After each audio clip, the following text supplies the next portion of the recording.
एक ही दिन एक ही अस्पताल में जुड़वा बच्चे पैदा हुए, गोविंद और क्रिस। उसी रात बिजली चली गई और किस्मत ने दोनों को अलग रास्तों पर डाल दिया। गोविंद बड़ा हुआ अमीरी में, महंगे खिलौने थे, बड़ा घर था, लेकिन माँ की गोद खाली लगती थी। क्रिस बड़ा हुआ गरीबी में, छोटा सा कमरा था, पर हर रात कहानी और हर सुबह दुआ थी। सालों बाद एक प्रतियोगिता में दोनों आमने सामने आए। एक जैसे चेहरे देखकर सभी सन्न रह गए। सच्चाई सामने आई। अमीर पिता ने कहा, गरीबी बच्चे का भविष्य नहीं बना सकती। तब रिक्शा वाले ने सिर झुकाकर कहा, मैं भविष्य नहीं, इंसान बना पाया हूँ। फैसला बच्चों पर छोड़ा गया। गोविंद आगे बढ़ा, क्रिस का हाथ पकड़ा और बोला, हम एक ही माँ के हैं, अलग रास्तों के नहीं। उस दिन दोनों परिवार एक हो गए। रामपुर गांव में हर दिन बिरयानी की खुशबू हर गली में फैल जाती थी। एक नहीं, दो नहीं, कई ठेलों पर बिरयानी बनती थी और देखते देखते सब बिक जाती थी। लेकिन एक दिन बिरयानी गायब होने लगी। एक एक करके बिरयानी वाले लापता होने लगे। गांव वालों ने मीटिंग बुलाई और चोर पकड़ने की योजना बनाई। उसी रात महेश बिरयानी वाला भी गायब हो गया। लोग उसके घर पहुंचे, घर खाली था। तलाश बढ़ी तो पता चला महेश के साथ साथ श्याम और मोहन भी गायब हो चुके थे।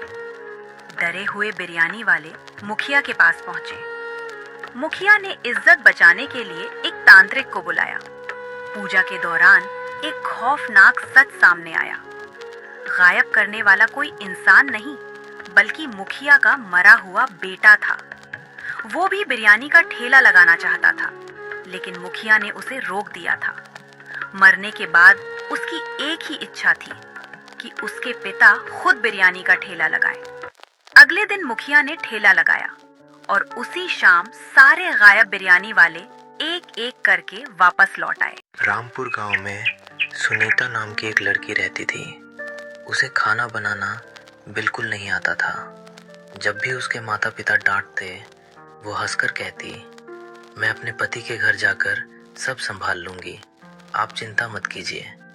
कुछ समय बाद उसकी शादी हो गई। ससुराल में सास के कहने पर सुनीता ने खाना बनाना शुरू किया। उसका बनाया खाना बहुत खराब होता था, लेकिन सास प्यार से कहती, सीख जाओगी बेटा, कोई बात नहीं।